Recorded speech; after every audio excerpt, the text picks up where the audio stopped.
अस्सलाम वालेकुम। Welcome to another video. अब हम जिस टॉपिक पे बात करने वाले हैं वो है PPH, that is postmortem haemorrhage. आपने बहुत ज़्यादा पढ़ा होगा फाइनल ईयर एमबीबीएस में ड्यूरिंग योर हाउस जॉब भी। जो फीमेल गर्ल्स हैं हाउस हाउस जॉब के दौरान भी पढ़ा भी होगा, क्योंकि वार्ड में ये बड़ा पूछा भी जाता है, लेकिन एग्जामिनेशन पॉइंट ऑफ व्यू से भी बड़ा इम्पॉर्टेंट है। So let's discuss. अभी 2024 में ये बड़ा कॉमन क्वेश्चन है जो गायनी के रेजिडेंट्स हैं उनसे भी पूछा जा रहा है। हाउस जॉब जिन्होंने अगर बताती हैं लड़कियां कि हमने गायनी हाउस में किया हुआ है, तो ये समझ लें कि गायनी में आपसे क्वेश्चन ज़रूर होंगे।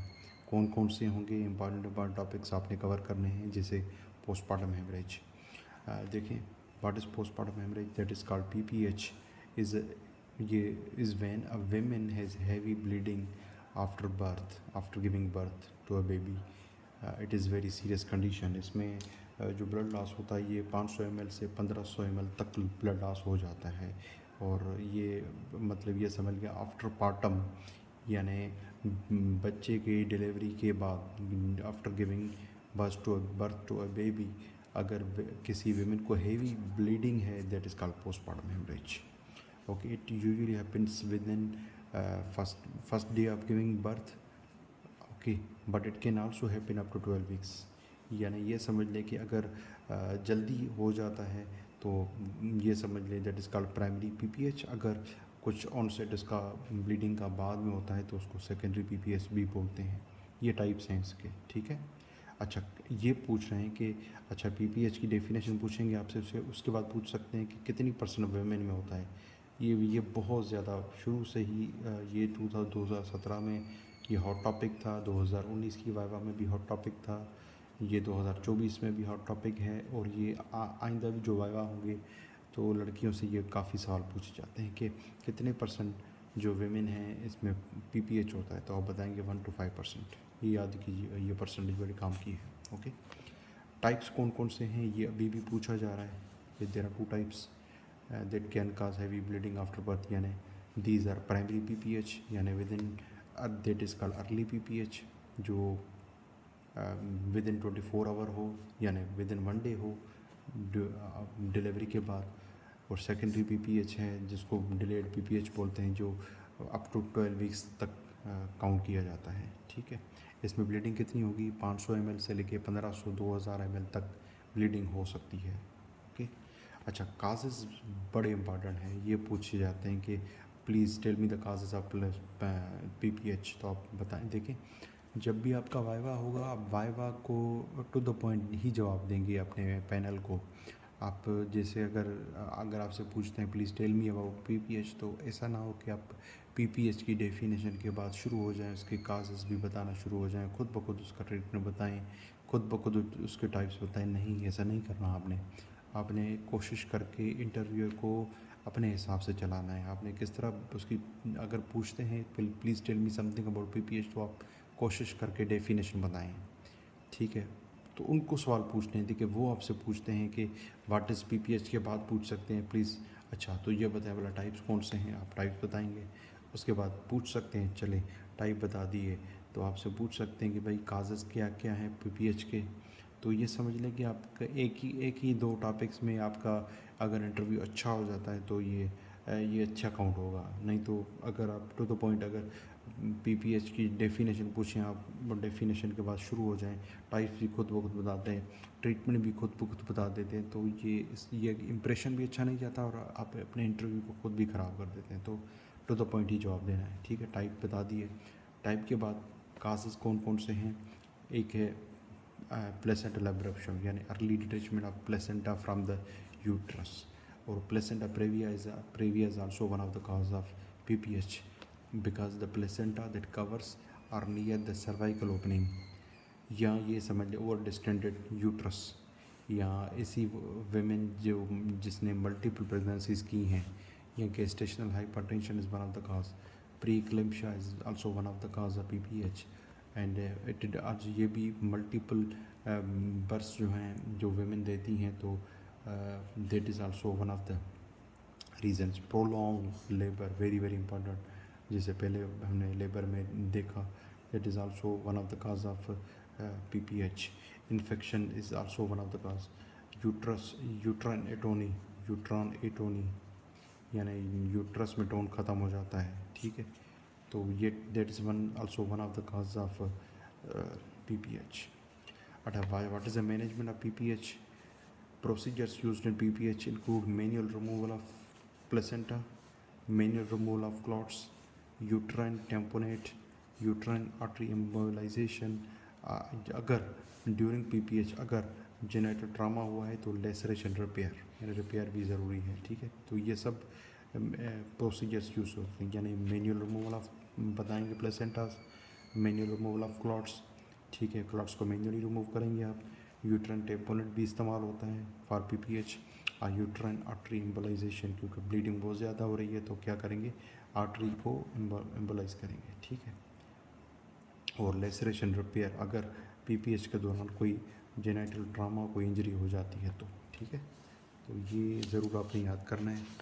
अच्छा, उसके बाद PPH के रिगार्डिंग अभी हमारी डिस्कशन कंटिन्यू है। तो IV फ्लूइड्स कौन कौन से PPH में यूज़ होते हैं आप ये याद कर लें, ठीक है। क्रिस्टलाइट्स यूज़ कर सकते हैं, सोडियम क्लोराइड 0.9% हार्टमेंट सोल्यूशन, और ट्रांसएमिक एसिड, ट्रांसएमिन जिस इंजेक्शन फॉर्म में आता है वो हम यूज़ करते हैं ब्लीडिंग को रोकने के लिए, ओके, ऑल PPH में। अच्छा, फर्स्ट ड्रग ऑफ चॉइस कौन कौन सी है जो फर्स्ट यूज़ करते हैं?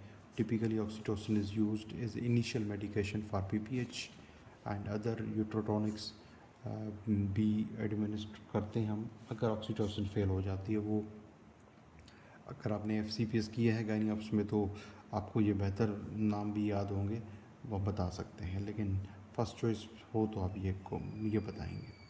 How do you diagnose PPH किस तरह डायग्नोज करते हैं आप अगर आपको पता है कि अगर डिलीवरी के 24 आवर ब्लीडिंग हो जाती है और उसकी, तो obviously that is called PPH।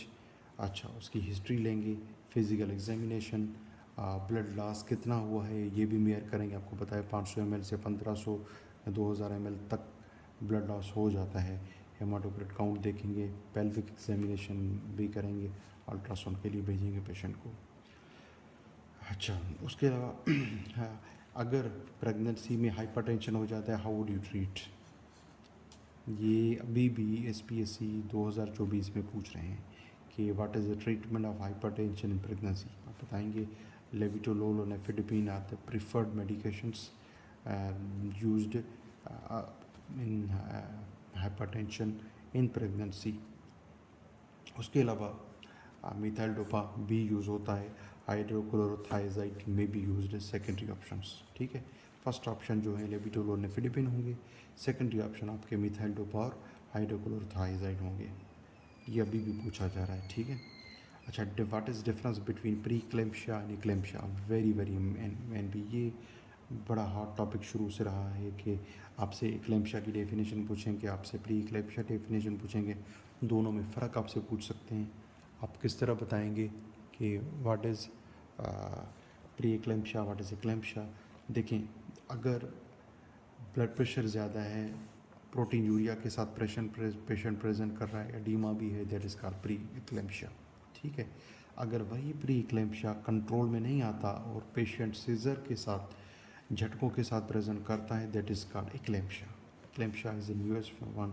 ये समझ लेंगे seizure in pregnant women, remember after 24 hours pre-eclampsia, यानी ये समझ लें कि पहले जो पेशेंट जिस कंडीशन में प्रेजेंट होता है, हाइपरटेंशन, प्रोटीन यूरिया, एडीमा, ठीक है, दैट इज़ कॉल्ड प्री इक्लेम्शिया। लेकिन अगर ऐसा ही पेशेंट उसको फिर सीजर आना शुरू हो गए तो नेक्स्ट जो कंडीशन होगी उसको प्री इक्लेम्शिया बोलेंगे, यानी eclampsia is a complication of pre-eclampsia, ये समझ लें। In other words you can say the eclampsia is a complication of pre-eclampsia. अगर आप प्री इक्लेम्शिया को कंट्रोल नहीं करेंगे तो पेशेंट में हैव सीजर्स, झटके आएंगे पेशेंट को, और ब्लड प्रेशर तो पहले ही बढ़ा हुआ है तो उसको झटके आना शुरू हो जाएंगे, और नेक्स्ट कंडीशन जो कॉम्प्लिकेशन होगी उसको बोलते हैं इक्लेम्शिया, ठीक है। तो दोनों में फ़र्क आपसे पूछते हैं, वाइवा में आपको आना चाहिए जी। अच्छा जी, तो उसके बाद है कि आपसे पूछ सकते हैं कि अभी भी 2024 में SPSC में पूछा जा रहा है कि what is first line treatment for pre-eclampsia. यानी एक्लेम्शिया के लिए आपका फर्स्ट लाइन ट्रीटमेंट कौन सा होगा? आप बताएंगे magnesium sulphate should be given to control convulsions and first line treatment of eclampsia seizures, ठीक है। फिर लोडिंग डोज पूछेंगे तो आप बता सकते हैं, वरना आप इतना ही बताएं काफ़ी है, ठीक है। What is the medical management for eclampsia in pregnancy, ठीक है। मेडिकली किस तरह से मैनेज, ये तो फर्स्ट लाइन ट्रीटमेंट था, लेकिन मैनेजमेंट अगर पूछते हैं तो आप बताएंगे eclampsia during the pregnancy come anti conversion medication देंगे, जैसे मैग्नीशियम सल्फेट हो गया, उसको इन्फ्यूजन फॉर्म में देंगे ताकि पेशेंट को सीजर ना हो। ब्लड प्रेशर को कंट्रोल करेंगे, उसके लिए ब्लड प्रेशर की मेडिसिन देंगे ताकि ब्लड प्रेशर कंट्रोल हो। कार्टिकोस्टेरॉइड्स देंगे to develop and strengthen the feet and lungs, क्योंकि बच्चा जो डिलीवर होने वाला है तो उसको कार्टिकोस्टेरॉइड्स देना ज़रूरी है ताकि उसके फीटल जो लंग्स हैं वो मेच्योर हों प्रॉपरली। अच्छा, ये अभी भी पूछ रहे हैं what is drug of choice for pre-eclampsia और एक्लेम्शिया। आप बताएंगे magnesium sulphate is drug of choice for prevention control of maternal seizures in patients with severe pre-eclampsia और eclampsia during the peripartum period. Magnesium sulphate आप simple बता देंगे, ठीक है। तो ये था रिगार्डिंग प्री क्लेम्शिया एक्लेम्शिया।